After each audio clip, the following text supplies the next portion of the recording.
She was earning $11.25 an hour. He had buildings in this city named after the people who were afraid of him. When he slammed his fist on the white tablecloth and let his voice cut across a room full of people who knew exactly what that sound meant, every single guest at the Gilded Fork went rigid in their chairs, because they understood the weight of the name attached to that fist. But she didn't, and when she set the plate down, leaned forward just slightly, and said the 5 words that no one in 15 years had possessed the nerve to say directly to his face, his empire cracked. Not loudly, not all at once, but it cracked. What followed didn't just change one dinner service. It forced 2 people to reckon with everything they had buried beneath power and exhaustion respectively. And the city of Chicago never quite made sense the same way after the night the Waitress made Benjamin D. Brandt go silent.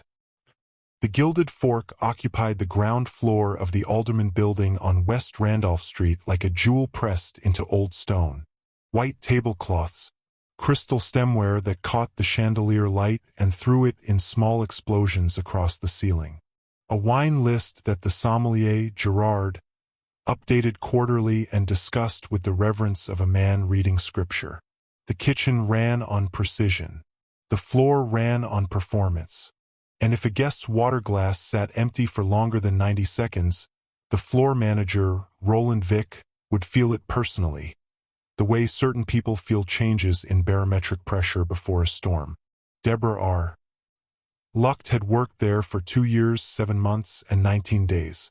She knew this not because she was sentimental about it, but because she had been counting backward, subtracting the days from the 18-month mark she had set as her deadline, the point at which Caleb's medical debt would be cleared and she could finally register for the paralegal certification program at Westside Community College without the number $1,840 appearing behind her eyes every time she opened the enrollment page. The plan was careful. The plan was color-coded. The plan was everything. Deborah was 28 years old, 5'6", with brown hair she kept pulled into a bun so tight it gave her the appearance of someone braced for impact, which most days she was. She had studied pre-law for 2 semesters at the University of Illinois before the tuition gap, and her brother's first hospitalization redirected the trajectory of her life with the bluntness of a closed door. The acceptance letter was still in her email. She had never deleted it. She didn't examine why. Her brother, Caleb, was 24. 7 months ago, a collapsed lung and a surgical repair had produced a hospital bill that, after insurance, settled at $1,840.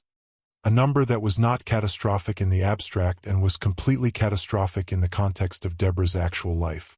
Her rent on the 2-bedroom apartment they shared on North Paulina Street was $1,150. Her half. Caleb covered the other half when he was working, which he currently was not, because the recovery had cost him his delivery job and the next one hadn't materialized yet. Her car payment was $287. Her phone was $55. Groceries averaged $210 a month because Deborah had learned to treat a grocery list like a legal brief. Nothing extraneous, everything justified. She did not go to concerts. She did not buy new clothes unless something was unwearable. She had 1 pair of work shoes and conditioned the leather every Sunday night in the kitchen sink while reviewing her budget spreadsheet on her phone propped against the dish rack. She smiled at every table. She remembered regulars' names, their preferences, the specific things they mentioned once, and assumed no one had retained. She smiled because Roland Vick had told her in her first week that in a room where every guest was paying for an experience, the server was half the experience. And Deborah believed in doing what she was paid to do completely, even on the nights when her feet ached before the first course went out and her smile was built entirely from professional architecture. On the night of November 7th, a Thursday, which was the Gilded Fork's second busiest service of the week, Deborah was already 3 hours into a double shift she had picked up when Marcus Chun called out sick. She knew Marcus was not sick because Marcus had texted the group chat at 6 p.m. a photo of courtside seats at the United Center with a single flame emoji. She did not respond to the text. She took the shift. She needed the hours. At 8:31 p.m., Roland appeared at the service station with the particular stillness he reserved for situations he was not going to explain. "Locked," he said. "Table 9 is yours for the rest of the night. Nobody else touches it." Table 9 was positioned at the far end of the room, tucked beneath the largest of the 3 chandeliers, slightly separated from the surrounding tables by a half-wall of frosted glass. It was the best seat in the house. It was also the table that Roland kept set even on slow Mondays when every other corner of the restaurant was dark. "I have 6 covers right now, Roland. I'll pull Simmons to cover your 2 tops. Table 9. His voice carried the specific flatness of a sentence that had already ended. Deborah had heard it once before, the night a city alderman arrived unannounced with a security detail, and she had learned what it meant. She picked up her notepad. They came through the side entrance. 4 of them first, moving with the quiet efficiency of men who had made a career out of reading rooms before anyone in the room had noticed them enter. They wore dark suits that were expensive in a way that was not designed to impress anyone. The opposite, in fact, the kind of clothing that was chosen to communicate that the person wearing it was beyond the business of impressing people. They did not sit. They positioned themselves. Then the side door opened again. Benjamin D. Brant walked through it the way water moves through an opening. Not forced, not hurried, simply occupying whatever space was available with the complete assumption that it was his to occupy. He was broad across the shoulders, his charcoal suit cut precisely to a frame that suggested someone who had not stopped being physically formidable at any point in his adult life. His dark hair was swept back with the kind of order that looked effortless and wasn't. The neck tattoo, a dense architectural design that crept above his collar on the left side, was the one detail that interrupted the controlled precision of everything else about him, like a signature he had written on himself before he knew what kind of man he was going to become. He sat at table 9 without looking at it first. He did not consult the chair. He simply occupied it. His name was Benjamin D. Brant. In Chicago, that name operated the way certain sounds operate, not through volume but through frequency, the kind that moves through walls. It meant the Lakeshore development contracts and 3 city council members who checked their phones when his number appeared. It meant a family that had entered the freight logistics business in the 1970s with paperwork that was airtight and practices that were not, and had spent 2 generations building an infrastructure so embedded in the city's legitimate economy that the federal task force assigned to it had been operating for 4 years and had not yet found the precise thread to pull. It meant something specific and significant to everyone in that room. Deborah R. Lucht did not know any of this. She walked to table 9 with her notepad, her pen, and the professional composure of someone who had been on her feet since noon and was going to deliver excellent service regardless. "Good evening. Welcome to the Gilded Fork. Can I bring you something to start?" Benjamin did not look up from the phone in his hand. "Scotch, neat, and whatever the chef is running for the tasting menu tonight." Of course, the tasting menu this evening is 7 courses. Chef Marine is opening with a compressed watermelon and prosciutto, and the "Just bring it." Deborah wrote it down and left. She returned 8 minutes later with the scotch and the first amuse-bouche, a single perfect bite on a slate tile, the kind of presentation the kitchen sent out on the tasting menu as a statement of intent. She set both down with the practiced silence of someone who understood that table service at this level was meant to feel like things appeared rather than were delivered. Benjamin picked up the scotch. He took 1 measured sip, set it down. Then he looked at the amuse-bouche and said without inflection, "Take it back." Deborah paused. "I'm sorry." "It's cold. The plate is cold. Tell the kitchen." Deborah looked at the slate tile. The kitchen sent amuse-bouche on slate specifically because slate held ambient temperature and was never heated. Every server on the floor knew this, and it was never an issue because the bite was consumed in 1 movement. She kept her face arranged. "Sir." The slate is intentionally. I didn't ask for an explanation. I said it's cold. Take it back. She took it back.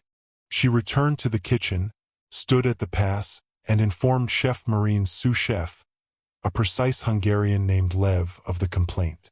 Lev looked at the slate tile with the expression of a man considering a philosophical problem and then, without a word, rebuilt the plate on a warmed ceramic disc instead.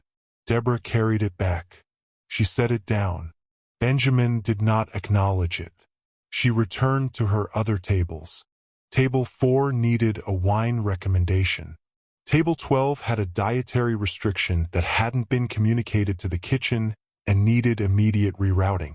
Table 7 was celebrating an anniversary and had requested that the kitchen hold the dessert course for their signal, which they had not yet given. Deborah moved through all of it with the kind of efficiency that does not come from training but from necessity, from being a person for whom dropping a single variable meant a cascade of consequences she could not afford. At 9:14 p.m., Benjamin raised 2 fingers from his position at table 9. She crossed the room. "Can I bring you anything?" He gestured at the scotch glass, still half full. "This is the same glass." "Yes, sir. You hadn't finished it, so I don't drink from the same glass twice. You should know that." Deborah took a slow, quiet breath. "I'll bring you a fresh pour." And the third course was overplated. Too much sauce. Tell the kitchen it looked like a mistake. His voice had not risen. It didn't need to. It had the particular quality of someone who had learned long ago that volume was for people who were not certain they would be obeyed. The 2 men nearest the half-wall partition had shifted very slightly in their postures. Deborah registered this without looking directly at them. "I'll pass your feedback to Chef Marine," she said. "Feedback," he repeated, and the word in his mouth sounded like something he found mildly amusing in a way that was not warm. "Is that what this is?" She held her expression. She was thinking, in the precise and involuntary way that the exhausted mind assembles inventory without permission, about the $1,840 balance on Caleb's hospital account, about the enrollment deadline for the spring paralegal cohort, which was February 3rd, about the ceiling above her bed on North Paulina Street that had developed a hairline crack she had been photographing monthly to document for the landlord, about the fact that she had been awake since 6 that morning, had not eaten since 2 in the afternoon, and had smiled with professional sincerity at every single person in this building for the past 8 hours. At 9:19 p.m., Benjamin D. Brandt's voice rose. Not dramatically, not the way it happens in films with chairs scraping and glasses overturned. It rose the way a blade is raised, controlled, purposeful, and in the hands of someone who understood the effect. It rose enough that the couple at table 4 stopped talking. It rose enough that Roland Vick, stationed near the host stand 40 feet away, went completely still. "Do you understand what a reservation at this restaurant costs? Do you understand that I have sat at this table for 40 minutes receiving the kind of service that a man in my position should not have to?" Deborah R. Lucht set the fresh scotch glass down on the tablecloth. She set it down carefully without sound. She pressed both palms flat against the surface. She leaned forward, not dramatically, not with theater, just enough to close the professional distance by exactly the amount necessary for what she was about to say to be heard only by him. She met his eyes, dark brown, almost black, the eyes of someone who had not been contradicted in a very long time. "Shout at me again," she said very quietly, "and I will end you." The gilded fork went silent. Not the gradual quiet of curiosity. The total, collective, instantaneous silence of a room in which 37 people have simultaneously stopped breathing. The chandelier above table 9 threw its amber light across the white tablecloth and across Deborah's face, which was entirely still, and across Benjamin Brandt's face, which had done something it apparently did not often do. It had stopped. in boardrooms and in backrooms and in conversations with people who had every reason to be afraid and performed fearlessness as a survival strategy. In 15 years of being the figure that other figures arranged their behavior around, no one had spoken to him in that register. Not a rival. Not an enemy. Not anyone. The man directly to Benjamin's left.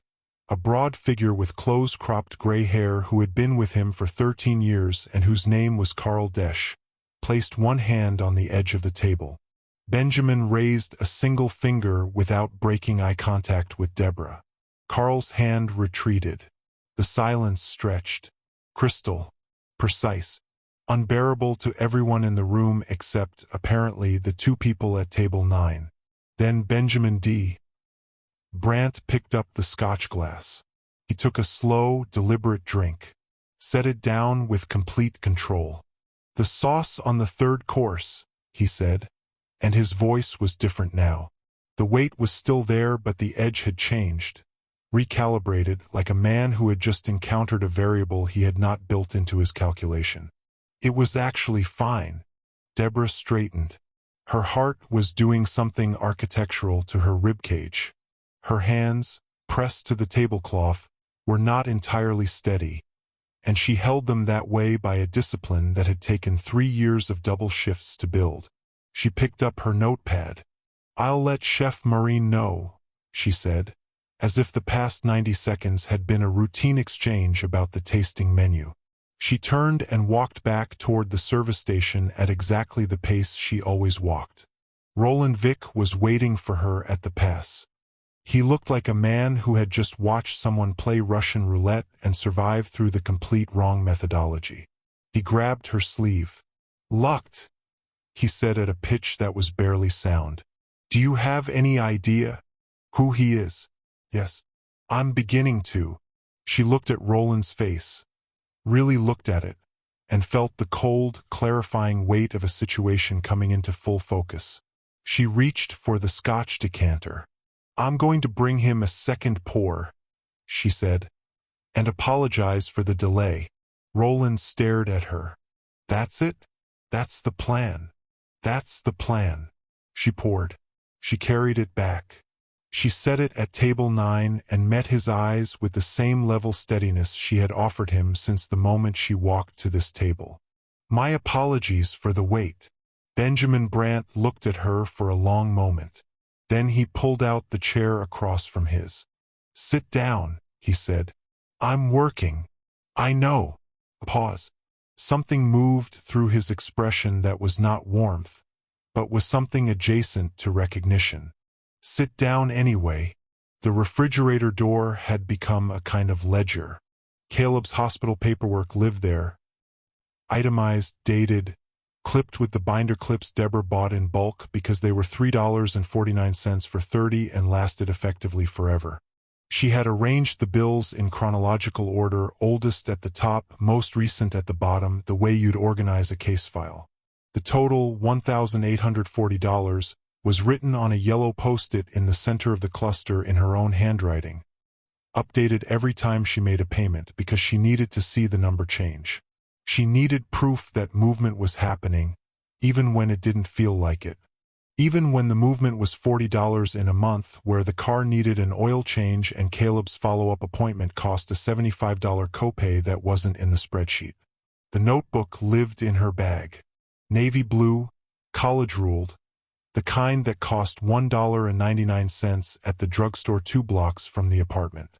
She had divided it into sections using adhesive tabs she'd cut from an old manila folder and color-coded with highlighters she'd found in a 4-pack at the bottom of a clearance bin.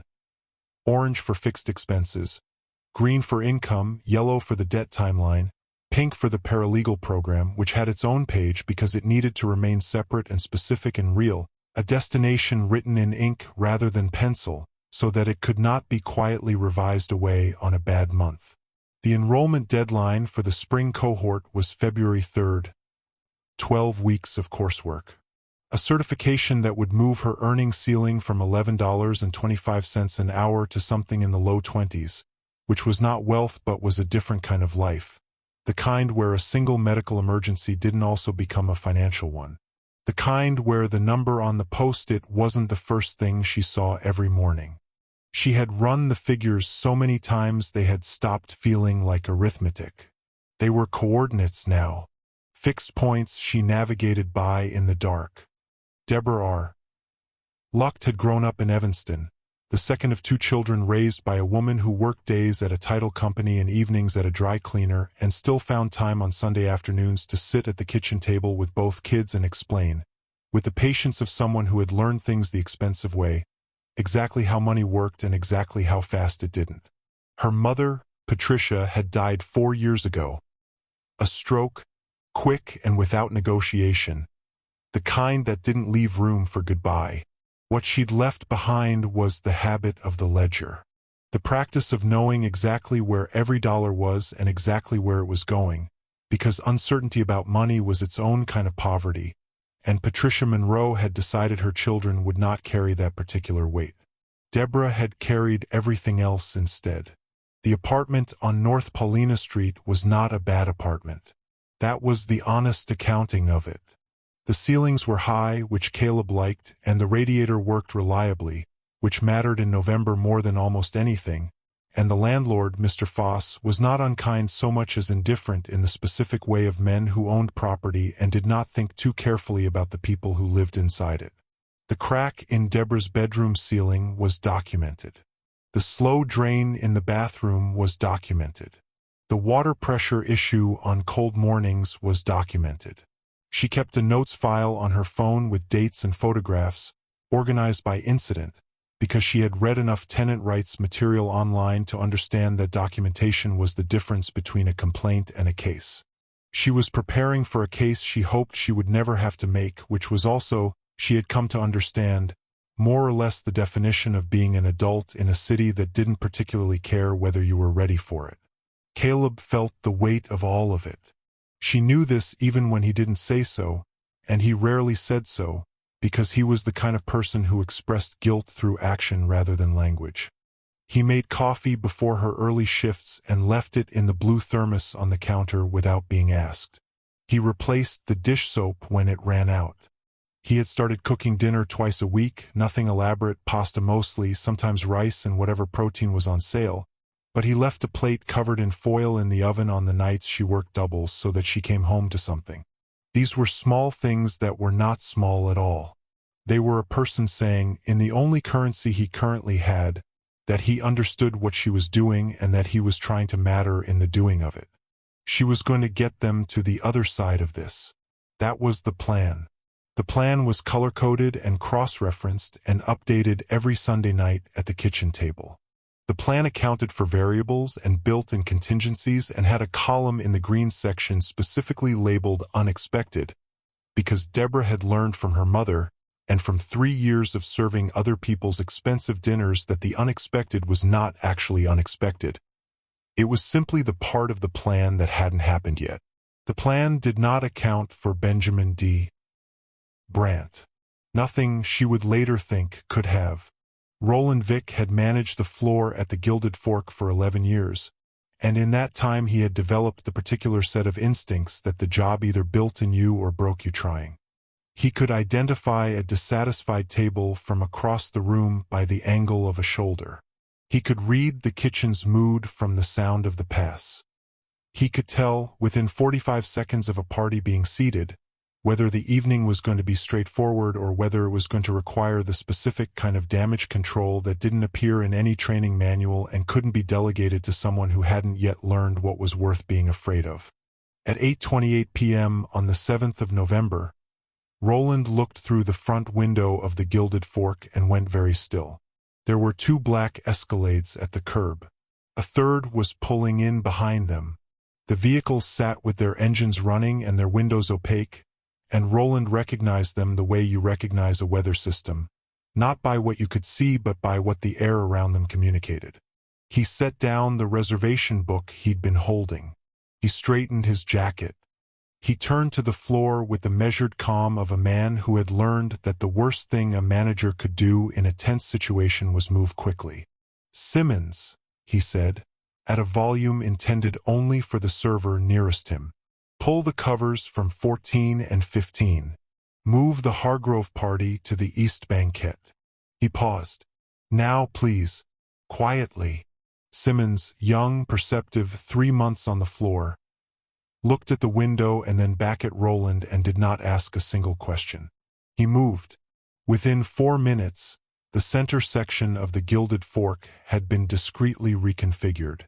The Hargrove party of 6, celebrating something that involved a great deal of champagne and a custom cake the pastry kitchen had been working on since Tuesday, were relocated to the East Banquette with apologies about a lighting issue that Roland invented on the spot and delivered with such technical specificity that the party's host nodded sympathetically and asked no follow-up questions. 2 tables were quietly stripped and reset, their candles replaced, their water glasses polished to a standard that the regular service was already precise about, but that Roland, on certain nights, required to be beyond precise. On certain nights, the margin for error was not a margin at all. The kitchen knew before the floor did, the way kitchens always know. Word moved through the pass at the speed of a look, Chef Marine to Lev, Lev to the guard manger, and from there outward in the specific silence of people who understood that the adjustment in the room above them was not about aesthetics. The prep pace didn't change. The quality of attention did. At the service station near the back of the floor, the servers who had been at the Gilded Fork long enough gathered the information without discussing it. There was a shorthand that developed in places like this, among people who worked in rooms where powerful men ate dinner and the wrong kind of attention could end a career or complicate an evening in ways that didn't resolve quickly. They knew the escalades. They knew what the reconfigured center section meant. They knew the name, and the name was enough. Deborah was running a tray of water glasses to table 7 when she noticed that the temperature of the room had changed. Not the literal temperature, the Gilded Fork's climate control was precise to the point of being slightly oppressive, but the quality of the air, the way sound moved through it, the way her colleagues were carrying themselves with a fraction more deliberateness than the service required. She filed it away. She had learned to read rooms, not because she was naturally perceptive, though she was, but because the job demanded it, and she had applied herself to the job with the same methodology she applied to everything else, completely, and with attention to detail that other people sometimes mistook for personality. She finished the water glasses. She checked in on table 4. She was returning to the service station when Roland appeared at her elbow with the specific quietness of a man who had something to say that he didn't want the room to hear. "Table 9 is yours for the rest of the service," he said. "Everything else goes to Simmons." Deborah looked at him. "I have 6 covers, Roland. Simmons will take them." He held her gaze for a moment with an expression she couldn't quite read. Not warning exactly, but something in the neighborhood of it. "Table 9. From here on." She wanted to ask why. The question was reasonable and professional, and she had every right to it. But Roland had already turned back toward the host's stand, and the side door of the Gilded Fork was opening, and the answer, she was about to understand, was walking through it. The miscommunication began, as most kitchen mistakes do, not with carelessness but with a single compounded assumption made by 2 people who were each certain the other had confirmed something neither of them actually had. The tasting menu that evening ran 7 courses. Benjamin's table had been flagged in the system for the full progression, but somewhere between the expediter's ticket and Lev's verbal relay to the meat station, the 6th course, a dry-aged duck breast with a blackberry reduction, plated with the kind of architectural precision that Chef Marine required be executed identically every single time, had been called away for table 9 before the substitution request Benjamin had made through one of his men had reached the kitchen. The substitution was simple. He didn't eat duck. He'd wanted the beef tenderloin, which was available as an off-menu adjustment for guests at that tier. The request had been communicated to Roland. Roland had communicated it to the pass. The pass had communicated it to the wrong station at the wrong moment in the particular controlled chaos of a Thursday service running at 90% capacity, and by the time anyone realized the ticket had not been corrected, Deborah was already moving through the dining room with the duck breast on a warmed plate, the blackberry reduction precisely applied, and no knowledge that anything about it was wrong. She set it down with the quiet efficiency the job had made second nature. The sixth course, dry-aged duck, blackberry reduction, roasted root vegetables. Benjamin looked at the plate. He did not look at her. He looked at the plate the way a man looks at something that confirms a suspicion he'd already formed and hadn't bothered to voice yet. I requested the tenderloin. Deborah kept her expression arranged. I'm sorry. I wasn't made aware of a substitution request. I'll have the kitchen. Take it back. Of course. She lifted the plate. It'll be just a few minutes. She returned to the kitchen, located Lev at the pass, and explained the situation in the compressed, factual language of someone who needed the problem solved and not discussed. Lev looked at the ticket rail, located the error with the focused displeasure of a man who ran a precise operation and did not enjoy evidence to the contrary, and redirected the meat station immediately. Deborah waited at the pass. For minutes. The tenderloin came up plated cleanly, the temperature correct, the presentation exactly what it needed to be. She carried it back. She set it down. She said nothing beyond the name of the dish, because Benjamin had not indicated he wanted conversation, and Deborah had learned early in her career that the best service was often the kind that didn't announce itself. He cut into the tenderloin. He took one measured bite. Then he set his fork down with a control that communicated everything a louder gesture would have, and said, "It's overcooked." Deborah looked at the cut surface of the meat. The color was a precise medium rare throughout. She could see it clearly from where she stood. Chef Marine's tenderloin is prepared to medium rare as a standard. If you'd prefer. I didn't ask what the standard is. I said it's overcooked. He pushed the plate a half-inch forward. The gesture was small and absolute. Send it back. She picked up the plate. She walked back to the kitchen with the same pace she always walked, and she stood at the pass and she explained to Lev, in a voice stripped of everything but the relevant information, that the tenderloin had been returned. Lev stared at the cut surface for a long moment. He looked at Deborah. She looked back at him. Neither of them said what they were both thinking, because the kitchen was not the place for it and the service was not the moment. Lev rebuilt the plate. A new cut, pulled a degree earlier, rested an additional 3 minutes, sliced cleanly and reassembled with the same precision as the first. Deborah waited. 6 minutes this time. She carried it back. She was 3 feet from table 9 when she heard Benjamin's voice rise for the first time. Not dramatically, not yet, but it rose, enough to reach the nearest tables, enough that the couple at table 11 paused their conversation without appearing to, enough that Carl Desch, positioned to Benjamin's left, shifted his weight almost imperceptibly forward. This is the 3rd time I have been made to wait at this table tonight. He wasn't looking at the plate now. He was looking at her. Is this the standard of service I should expect to continue receiving? Or is there a point at which someone in this establishment intends to get something correct? Deborah set the plate down, carefully, without sound. I understand your frustration, she said. The substitution request wasn't communicated to my section. That's a floor error and I take responsibility for it. The tenderloin has been prepared. I don't want the explanation. His voice climbed another register. At table 8, a woman in a blue dress stopped raising her wine glass halfway to her lips. I want a dinner that doesn't require 3 attempts and an apology. Do you understand the difference between those two things? The room went quiet. Not all at once, in the incremental, reluctant way of people who are trying very hard to appear as though they are not listening, and failing because the voice at table 9 had reached the frequency that made pretending impossible. The chandelier above them threw its amber light across the white tablecloth, across the untouched plate, across Deborah's face, which had gone very still in the particular way of someone standing at the outer limit of a carefully maintained composure, examining the distance between where they were and where the line was and calculating, with the precision of a woman who had been calculating things her entire adult life, exactly how much further they were willing to go.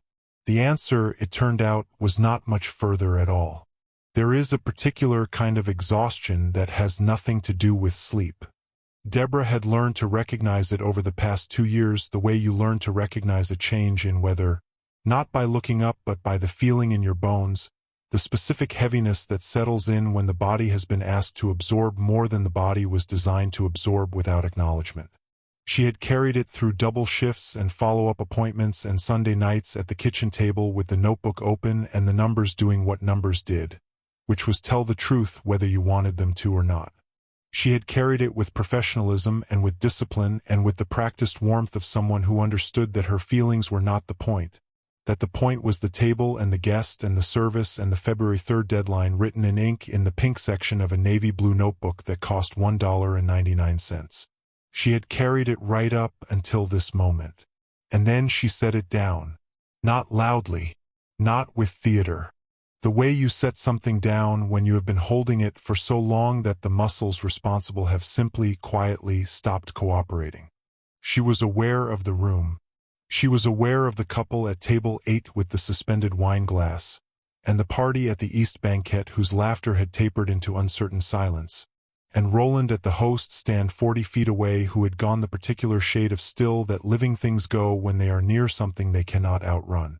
She was aware of Carl Desch and the other men positioned around table 9 like punctuation around a sentence that was only ever meant to be read one way. She was aware of all of it, and she set it aside, because there was only one thing in the gilded fork that required her attention at this precise moment. And he was sitting 3 feet in front of her with his voice raised and his eyes carrying the flat certainty of a man who had never once in his adult life been required to reconsider the register he was using. Deborah placed the plate on the tablecloth. She placed it carefully, with both hands, with the same precision she had given every plate she had carried to every table in this room for 2 years, 7 months, and 19 days. The gesture was not servile. It was deliberate. It was the last professional thing she intended to do before she said what she was about to say. She leaned forward. Not dramatically. Precisely. Closing the distance between them by exactly enough that what followed would reach him and no one else. Her hands remained on the edge of the table. Her eyes were level with his. Dark brown, almost black, the eyes of a man who had built an entire architecture of self around the assumption that the world would flinch before he did. She did not flinch. "Shout at me again," she said very quietly, "and I will end you." 5 words. Delivered without a tremor, without heat, without the performance of anger, which was the thing that made them land the way they did, not as an outburst but as a statement of fact, the way you tell someone the restaurant closed at 11 or that the kitchen was out of the bisque. Matter of fact. Absolute. The words of a person who has moved past the point where threats require decoration. The gilded fork did not go quiet gradually. It went quiet the way a power cut happens. Completely, and all at once. 37 people who had been engaged in the ordinary business of an expensive Thursday evening became, in the space of a single breath, 37 people who were doing nothing at all except existing in the vicinity of something they could not look away from and could not quite believe they were witnessing. Benjamin D. Brandt looked at her. His expression did not break. It was not the face of a man who had been frightened or destabilized or caught off guard in any way that he would have recognized or admitted to. It was something more interior than that, and more significant. It was the face of a man whose instrument panel had just registered a reading it had no existing category for, and who was, with the quiet efficiency of someone accustomed to processing difficult information without visible reaction, trying to determine what category to build. The muscle in his jaw moved. Once. A tightening that lasted less than a second and communicated, to anyone watching closely enough, that something had landed. Carl Desch rose from his position, not fully, not with urgency, but with the instinctive half-motion of a man whose job description included preventing situations from escalating and who had just identified something that qualified. Benjamin raised one finger. A single, unhurried gesture, directed sideways without breaking eye contact with Deborah. Carl sat back down. The silence stretched. It was the kind of silence that has texture, that can be felt against the skin, that changes the air pressure in a room. The chandelier above table 9 continued its amber indifference. Somewhere in the kitchen, a timer went off and was silenced immediately, as if even the equipment had understood that this was not the moment. Benjamin D. Brant did not shout again. He reached for the scotch glass. He took a long, unhurried drink. He set it down with the complete control of a man re-establishing, through the choreography of ordinary action, his relationship with a room that had just shifted beneath him in a way he had not anticipated and was not yet prepared to name. When he spoke, his voice was level. The edge was still present, but it had changed quality, less blade, more weight. "Tea's still overcooked," he said. It was measurably and visibly not overcooked. They both knew this, and the fact that he said it anyway, not with renewed aggression but with something closer to reflex, the verbal equivalent of a man straightening his jacket after a stumble, told Deborah something she filed away without yet knowing what she would do with it. It told her that Benjamin D. Brant had just said the only thing available to him that allowed the last 30 seconds to have happened without requiring him to acknowledge that they had. She straightened. She smoothed the front of her apron with one hand. Her heartbeat was doing something percussive against her sternum that she was managing through the same mechanism she managed everything, by deciding that it was not relevant to what happened next. "I'll let the kitchen know," she said, professionally, pleasantly, as if table 9 had been nothing but a routine service interaction from the beginning. She turned and walked back toward the service station. Behind her, the room began, incrementally, to breathe again. "Now I have everything I need. Let me write chapter 5. The schedule change appeared on Monday morning, printed on the same laminated sheet Roland pinned to the corkboard outside the break room every week, between the updated tip-pooling memo and a reminder about proper uniform maintenance that nobody had read since 2021. Deborah saw her name first, the way you always see your own name in a list, your eye finding it before your brain has even decided to look. And then she saw what was missing beside it. Thursday. Gone. No explanation. No asterisk. Just her name sitting against a clean row of shifts that carefully avoided the one night that mattered. She stood in front of that board for longer than she should have. Long enough that Marcus, one of the line cooks, squeezed past her with a quiet morning and didn't wait for a response. She didn't give one. She was doing the math the way she always did the math, recalculating, redistributing, figuring out what she could cut and what was already bone. Thursday nights ran the best tips of the week. Not the biggest tables, but the most consistent ones. Business dinners. Anniversary couples. People who had somewhere to be afterward and wanted the check before they asked for it. She had built 3 months of Caleb's payment schedule around Thursday nights, and now Thursday nights had simply been removed, the way you might remove a word from a sentence and act as though the sentence still meant the same thing. She did not go to Roland. She considered it, stood outside his office door at one point with her knuckle an inch from the wood, and then walked away. She had learned, through the specific education that comes only from years of being a woman in a room full of people with more power than her, that asking why sometimes confirmed that they had wanted you to ask. That it handed something over.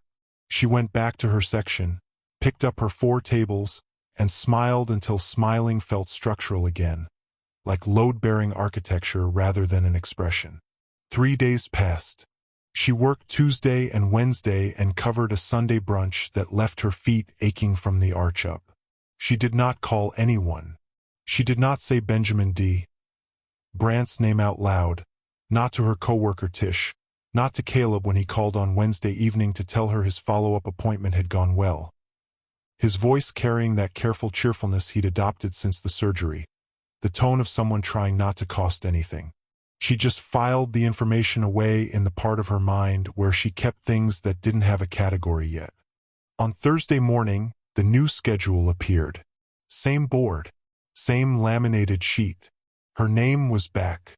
Thursday shift, Full hours, same section. She nearly missed the second part. It was printed so ordinarily, tucked beneath the schedule in Roland's clipped administrative shorthand, that it almost read like a typo. An adjustment to her hourly rate, effective immediately, accompanied by a folded note that had been paper-clipped to the corner of the board with the specific precision of someone who had placed it there deliberately and didn't want it to seem deliberate. She unfolded it. Don't ask. Roland S. handwriting. 2 words. Nothing else. She refolded it along the same crease and put it in the pocket of her apron. And she stood there in the empty break room with the hum of the refrigeration unit and the distant sound of prep work beginning in the kitchen. And she thought about what she had expected. She had expected something visible, something she could point to and name, a termination notice or a health inspection that arrived too conveniently, or a conversation with Roland that ended with the word unfortunately. She had expected punishment to arrive in the shape of punishment, because that was the only shape she knew how to prepare for. This did not have that shape. She pulled the note out again, read it once more, returned it to her pocket. The raise was not large. It was not dramatic. It was precisely calibrated, enough to matter, not enough to be mistaken for generosity. It closed almost exactly the gap that the lost Thursday had opened, plus a fraction more. It was the work of someone who had done the arithmetic. Someone who had looked at the numbers and understood what they meant before she'd had the chance to explain them to anyone. That was the part that stayed with her through the entirety of that Thursday shift. Through the early tables and the mid-service rush and the 10 o'clock wind down when the room softened and the last of the white wine got poured. Not the raise. Not even the reinstatement. The arithmetic. Someone had run the numbers. Someone had known what those numbers were. And whatever was happening, whatever this was, it did not look anything like what she had braced herself for. She wasn't sure yet whether that made it better or worse. He came back on a Tuesday. Deborah didn't see him come in. She was at the service station refilling a bread basket when Tish appeared at her elbow and said, in the particular low register she reserved for information that required no expression. Corner table. Small one. Yours. That was all. No name. No context. Tish had worked the gilded fork for 11 years and had developed the self-preservation instinct of someone who understood that some sentences were safer left unfinished. Deborah picked up her notepad and walked over. He was alone. No charcoal suits flanking him. No lieutenants occupying the surrounding tables like a security perimeter made of expensive fabric. Just Benjamin D. Brandt, sitting at the smallest table in her section. The one tucked against the east wall that regulars never requested because it caught a draft in winter and got noise spillover from the service corridor.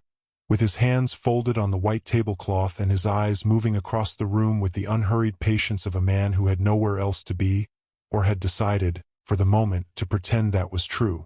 She stopped at the table's edge. Did not reach for a menu. He looked up. "Black coffee," he said. Not unkindly. Not anything particularly. Just the words. She wrote it down, though she didn't need to, and walked back to the station. He stayed for 40 minutes, drank 2 cups, left $200 on a 650 tab, and was gone before the 9 o'clock reservation wave arrived. Deborah found the bills when she cleared the table. 450s, placed with a neatness that suggested intention, and stood there holding them long enough that Marcus asked from across the room if everything was okay. She said yes. She pocketed the money and reset the table and did not think about it again until she was on the train home, when she thought about almost nothing else. He came back Wednesday. Same table. Same order. He read something on his phone this time, or appeared to. She noticed, without meaning to, that he scrolled less than a person actually reading would. He left at 8:15. Same tip. Thursday, he was there when she arrived for her shift. He had been seated before she'd even clocked in, which meant he'd come early, which meant he'd known her schedule, which she decided not to examine too carefully because the implications arranged themselves into a shape she wasn't prepared to hold yet. This continued for a week and a half. He did not speak to her beyond the order. She did not speak to him beyond the confirmation. The rest of the staff achieved a collective agreement, arrived at without discussion, to treat the corner table as unremarkable, a minor geographical feature of the room, like the side credenza or the second coat rack. Roland had not said a word to her since the laminated schedule. The raise had appeared on her first paycheck with no annotation beyond a updated line item, as ordinary as a font change. It was a Thursday night in the second week, 20 minutes before last call. The room thinned down to 3 tables and the comfortable quiet that came when the kitchen stopped firing and everyone began the slow exhale of a shift ending. She brought him his second coffee and was turning to leave when he said, without looking up, "How long have you been here?" She stopped, calculated briefly whether the question meant the restaurant or something larger. 3 years, she said. He nodded, turned the cup once on its saucer. You like it? It was such an ordinary question that for a moment she didn't know what to do with it. I like that it's consistent, she said, because that was true and because it didn't cost her anything to say it. He looked up then. Something in his expression shifted, not softened exactly, but rearranged. Consistent, he repeated, as if he were placing the word somewhere in a private catalog. Yeah. What followed was 22 minutes. She knew because she checked the clock at the start, a reflex, the trained awareness of time that 3 years of shift work had made involuntary, and again when it ended. They talked about the city's winter, which had arrived early and without apology. About a street on the north side they had both separately watched change over the past decade. About whether the Gilded Forks lamb had always been overpriced or only recently. Small things, unimportant things, the kind of conversation that existed on the surface in the same category as weather and traffic. Except that he listened the way people rarely listened, without waiting for his turn, without redirecting, without performing interest. He simply received what she said and held it, and she found herself saying more than she had planned to, and then found herself not minding that she had. She cleared his cup at last call. He stood, buttoned his jacket, and looked at her with an expression she couldn't fully name. Not warm, not cold, but something in the precise middle that felt more honest than either. Good night, Deborah, he said. It was the first time he had used her name. She found out later she'd forgotten to write up his check entirely. She paid the $6.50 herself, from her own tips, without quite deciding to. The parking garage beneath the Gilded Fork held 43 spaces across 2 levels, lit by fluorescent strips that the building management replaced on a schedule that seemed governed more by inconvenience than maintenance. 2 of the bulbs on the lower level had been flickering since October. Deborah had submitted the complaint form in the break room suggestion box and nothing had happened, which was the standard outcome of the suggestion box, which was why most of the staff used it for gum wrappers. She came off her shift at 10:40 on a Friday, later than usual because one of the 9 o'clock tables had lingered over dessert with the particular entitlement of people who understood that someone else would be waiting for them to leave and had decided that was not their problem. Her feet were past the point of specific pain and had arrived at the general numbness that meant she'd been standing too long. She had $214 in tips in her apron pocket, which was good, and a low-grade headache beginning behind her left eye, which was not. She was thinking about neither of these things when she stepped off the elevator and started toward her car, because she was thinking about the 22 minutes from the night before, the way she kept returning to it involuntarily, the way you return to a sentence in a book that you didn't fully understand but couldn't stop turning over. The woman was standing near the 3rd pillar. Deborah noticed her the way you notice something that doesn't quite fit the composition of a space. Not dramatically, not with alarm, but with the low animal attention that years of navigating cities at night had built into her. The woman was perhaps 40, or carried 40 well. Dark coat, no insignia. Hair cut close. She was not looking at her phone. She was not walking toward a car. She was simply standing, with the particular stillness of someone who had chosen that spot deliberately and was prepared to wait as long as necessary. She looked at Deborah when Deborah was still 8 feet away. Not the look of recognition between strangers, the accidental eye contact that both parties immediately dissolve, but the specific, patient look of someone who has been waiting for exactly this person. Deborah slowed but did not stop. "Ms. Lucht," the woman said. Quiet, conversational. The way you might greet someone at a work function where you'd been briefly introduced once before. Deborah stopped. The woman reached into the inside pocket of her coat and produced a card. Plain, white. No logo, no agency header, no name printed on the front. Just a phone number in clean black type, and below it, handwritten in ink that was slightly darker than the print, 3 words. "You know him." She held it out. Deborah looked at it for a moment before she took it because taking it felt like a decision, and she wanted to be clear with herself that she understood that. She took it. "I'm not going to tell you what to do with that," the woman said. "I'm just going to tell you that the conversation would be voluntary, completely protected, and that you would not be the first person to have it." She paused. "You also wouldn't be asked to do anything you hadn't already decided to do on your own." Deborah looked at the card. The number had a 312 area code. Chicago. Local or made to appear local, which were not the same thing, and she understood the difference. "How do you know my name?" Deborah asked. "We've been thorough," the woman said, without apology or elaboration, as though thoroughness were simply a condition of the environment they were both standing in, like the flickering light overhead. She didn't offer anything else. She didn't pressure, didn't lean forward, didn't add the additional sentence that would have made the ask explicit.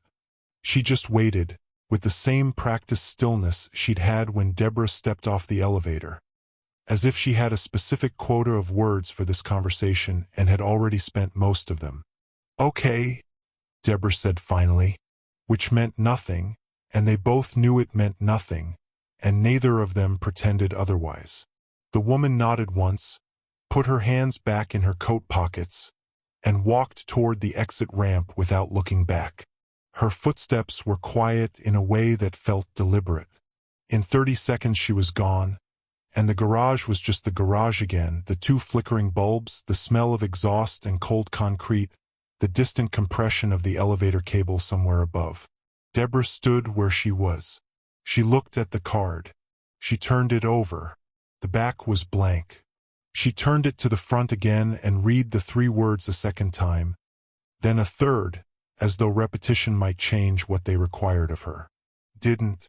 She stood in the concrete dark for a long time, long enough that the motion sensor light above her car clicked off and left that corner of the garage in shadow. She didn't move to trigger it again.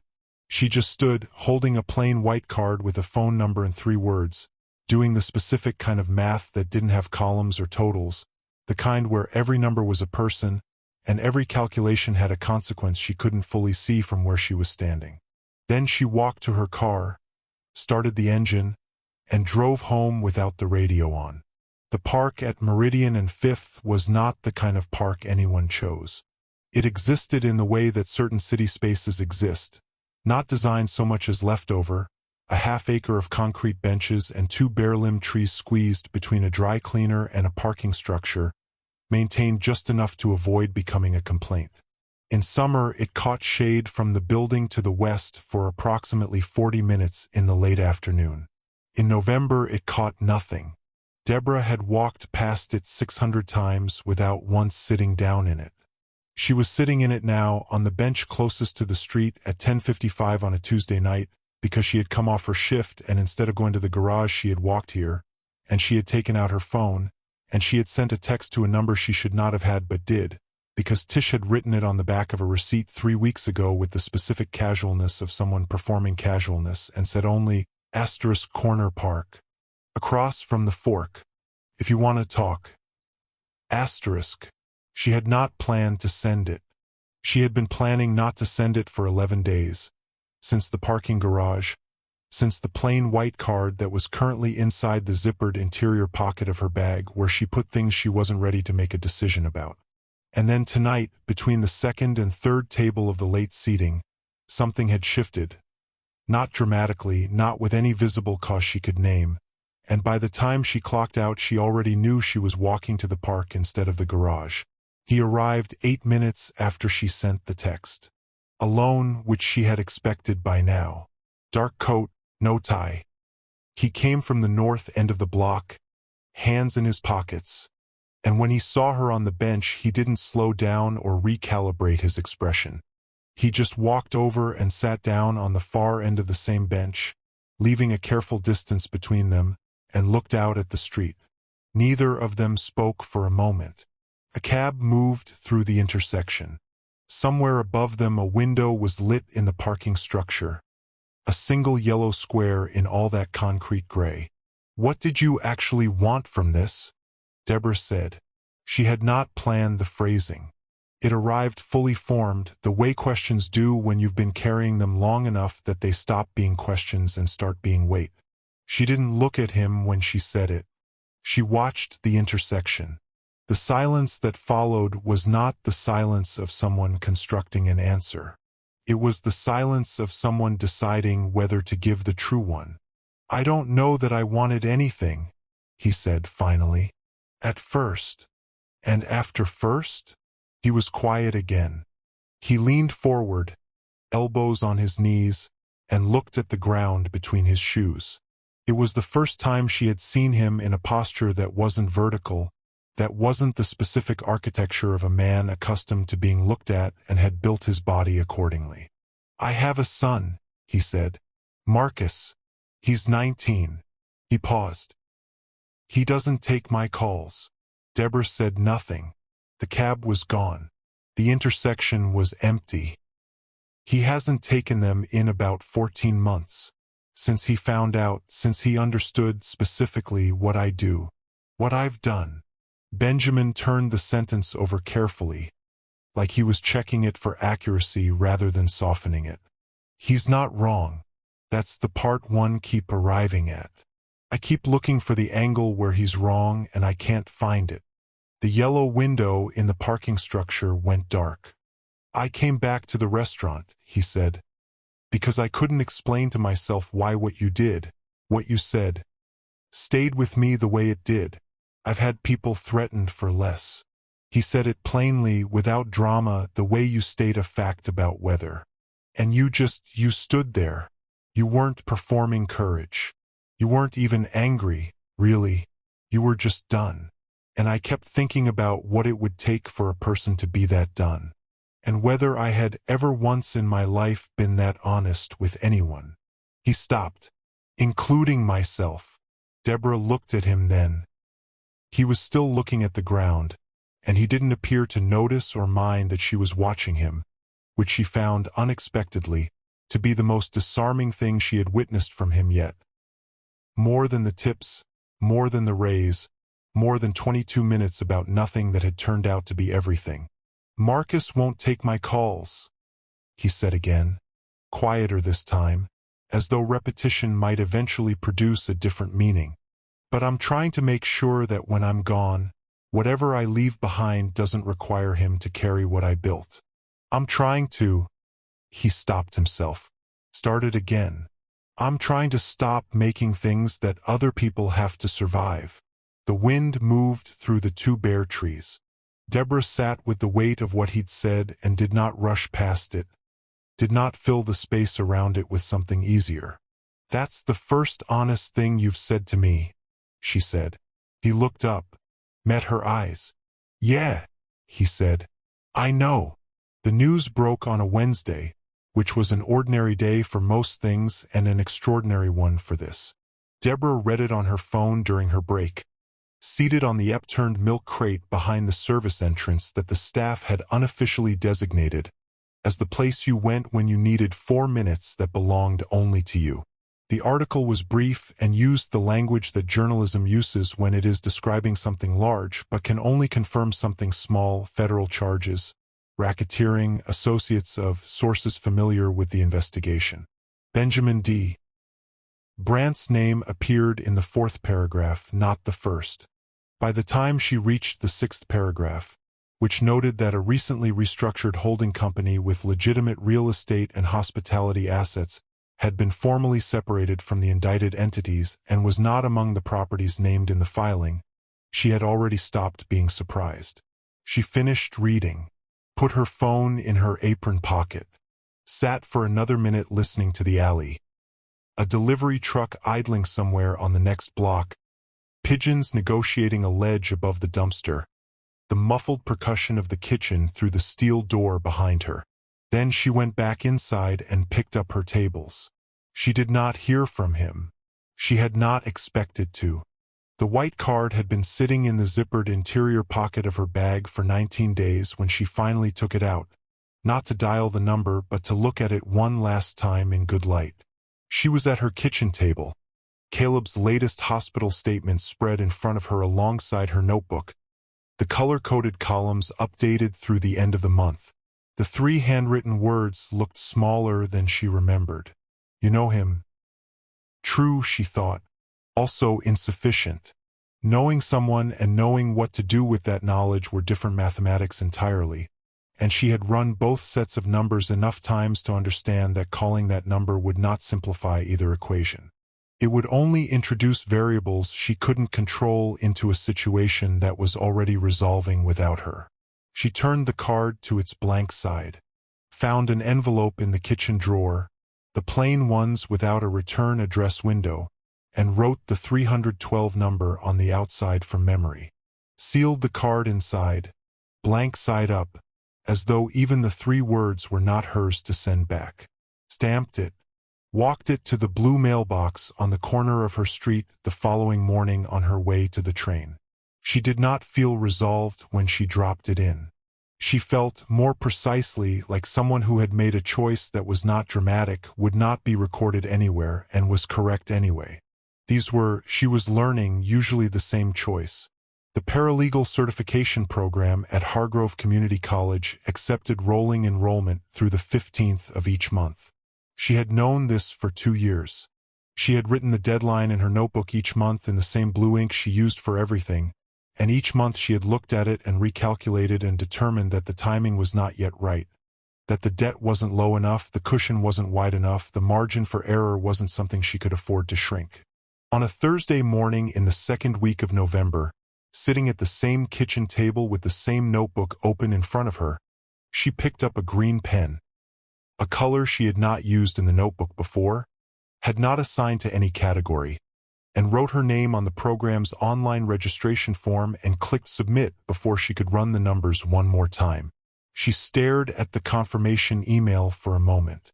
Then she wrote the start date in green in the notebook's margin, small and deliberate, the way you mark something you intend to keep. The Gilded Fork hired 2 new servers in December, both of them young enough that Deborah felt the specific mild vertigo of someone who has become, without noticing, a person that newer people look to for orientation. She showed them the section rotation and the table numbering system and the particular preferences of 3 regulars who would never say what they wanted but would absolutely notice if it wasn't there.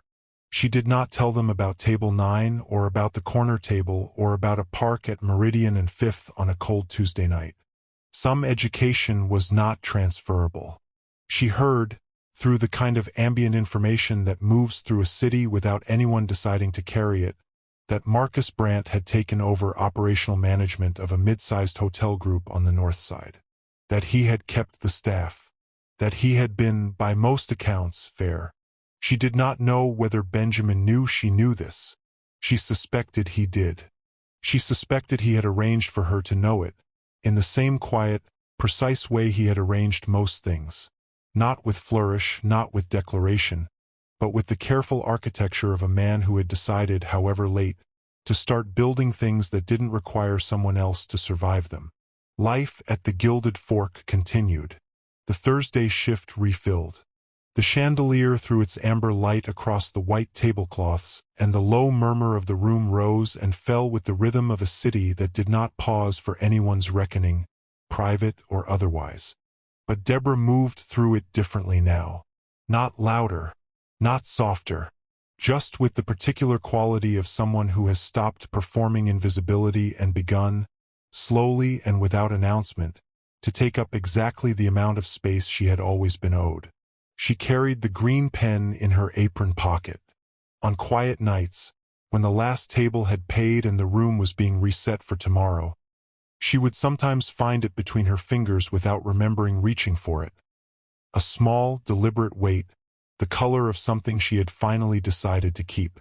Show your respect by hitting that like button, subscribe to join the family, and drop a comment below to let the commission know your thoughts on today's hit.